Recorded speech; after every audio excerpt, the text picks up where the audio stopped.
성도 여러분 안녕하십니까? 먼저 이 시간은 오늘의 말씀을 개인적으로 묵상하는 시간이 되겠습니다.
오늘 말씀은 창세기 14장 13절로 24절의 말씀입니다. 먼저 함께 기도하겠습니다. 하나님 아버지, 이 시간 말씀을 펴서 주님의 말씀을 듣겠습니다. 말씀하여 주시고 하여 주시옵소서. 예수님의 이름으로 기도합니다. 아멘. 오늘 말씀의 내용은 아브라함이 조카 롯이 잡혀갔다는 소식을 성에서 탈출한 사람을 통해 듣게 됩니다. 아브라함이 롯을 구출할 계획을 세우게 되고 그가 318명의 잘 훈련된 사람을 데리고 그돌라오멜을 치러 갔을 때에 하나님께서 아브라함에게 승리를 주셨습니다. 그돌라오멜이 패하여 도망감으로써 아브라함은 롯을 되찾고 롯의 재산도 회수하게 됨으로써 약속의 땅을 다스릴 진정한 왕이 누구인지 보여주셨습니다. 오늘 본문에서 아브라함이 행한 일을 좀 더 관심을 갖고 자세히 살펴보았으면 좋겠습니다. 사실 소돔은 악한 곳이었습니다. 창세기 13장 13절을 보면 소돔 사람들을 하나님을 대항하는 악한 사람이라고도 말했습니다. 그래서 소돔성에 일어난 일들은 그들이 하나님을 버리고 세상의 물질과 풍요를 따라 사는 죄에 대한 하나님의 심판이 있었습니다. 그럼에도 롯은 그것을 선택함으로 가족들을 죄의 영향력 아래 노출시켰던 것이지요. 그는 땅이 비옥해서 자신을 부유하게 만들 것이라는 이유 하나만으로 죄와 악이 만연한 땅으로 들어갔지만 아브라함은 그것을 선택하지 않았습니다. 그런데 아브라함은 롯이 잘못된 결정을 내리고 잘못된 선택을 통해 잘못된 길을 들어서게 되었고 결국은 동방의 왕에게 포로가 된 소식을 듣게 된 것이었습니다. 여러분, 만약 우리의 삶에서 이처럼 잘못된 결정을 통해 삶의 고난을 당하는 지체들을 볼 때에 어떻게 도와주어야 할까요? 아브라함은 이런 경우에 우리가 해야 할 일이 무엇인지를 보여주었습니다. 아브라함은 318명을 데리고 조카를 구하기 위해 용감하게 나섰습니다.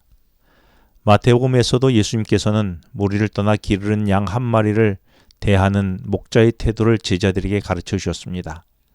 마태복음 18장 12절에 보면 너희 생각이 어떠하냐? 만일 어떤 사람이 양 100마리가 있는데 그 중에 하나가 길을 잃었으면 그 99마리를 산에 두고 가서 길 잃은 양을 찾지 않겠느냐라고 말씀하셨습니다. 아브라함은 그날 롯을 구하기 위해 아무 대가 없이 뛰어들었습니다. 그는 겨우 318명의 사람들을 데리고 강력한 군사들과 싸웠습니다.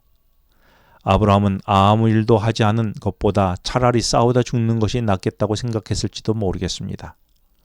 혹시 내 옆에 있는 지체가 영적으로 어려움에 처해 있는 경우가 있지는 않습니까? 아브라함은 우리에게 정말 좋은 모본을 보여줍니다.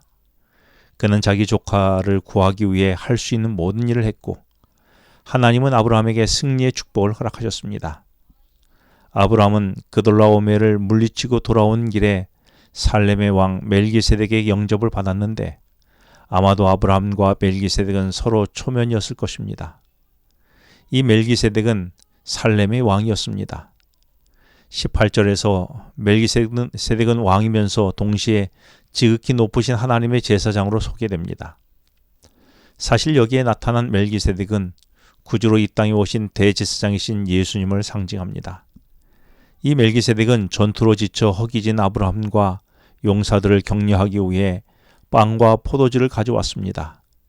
그리고 아브라함을 천지의 주제이시며 지극히 높으신 하나님의 이름으로 축복했습니다. 이 적들을 물리치고 위대한 승리를 주신 아브라함의 하나님을 그리고 찬양했습니다. 그러자 아브라함은 제사장 멜기세덱에게 자신이 얻은 것의 10분의 1을 드리게 되면서 오늘날의 11조를 드리는 것이 일찍이 하나님께서 명령하신 것임을 우리는 발견하게 됩니다. 이어서 아브라함은 전쟁에서 돌아오며 두 번째로 소돔의 왕을 만나게 됩니다. 소돔 왕은 모든 전리품을 아브라함에게 가져가라고 했지만 아브라함은 그 재물을 가져가지 않았습니다. 왜냐하면 아브라함은 모든 일에 있어서 정결하기를 원했습니다. 정당한 수고를 통한 정당한 수입이 아닌 것은, 그리고 혹 오해받을 만한 것은 모두 자유롭기를 원했습니다. 아마 아브라함은 창세기 12장에서 애굽에서 거짓말로 속여서 바로 왕에게서 얻은 재물에 대한 교훈을 떠올렸을지도 모르겠습니다. 아브라함은 그의 삶에 있어서 하나님만이 축복의 원천이 되기를 원했습니다. 그는 자신이 얻은 재물이 아니라, 그리고 자신의 힘에 의해서가 아니라 자신이 얻은 승리와 축복이 하나님으로부터 온 것임을 세상에 알리고 싶었던 것이었습니다. 아브라함의 이 태도는 하나님께 더 큰 영광을 돌렸음은 물론입니다. 그래서 아브라함은 자기와 함께했던 사람들을 위한 음식과 보상 정도만 빼고 소돔 왕에게 모든 것을 돌려주었던 것입니다. 사랑하는 성도 여러분, 우리도 마찬가지입니다. 우리의 삶에서 주는 축복과 풍요와 부요가 오직 하나님으로부터 온 것임을 인정하고 그것만을 바라고 다른 세상의 풍요와 재물의 선을 분명하게 긋는 믿음이, 그리고 고백이 이루어지는 오늘 우리가 되기를 간절히 바랍니다. 오늘 말씀을 기억하며 함께 기도하시겠습니다. 하나님 아버지, 세상으로부터 오는 공급으로 만족하지 않고 이 모든 것이 하나님으로부터 온 것임을 믿음으로 고백하고 세상이 주는 것을 단호히 거부하고 거절하고 오직 하나님의 것으로 살아가게 하여 주시옵소서. 그리고 우리 주변에 영적으로 고통받고 신음하고 있는 영혼들이 있다면 잃어버린 한 영혼을 찾는 그 목자의 사명을 우리도 동일하게 갖도록 하여 주시옵소서. 살아계신 예수님의 이름으로 기도합니다. 아멘. 지금은 개인 기도 시간입니다. 오늘 주신 말씀을 묵상하면서 주어진 기도 제목과 개인 기도 제목을 놓고 기도하시겠습니다.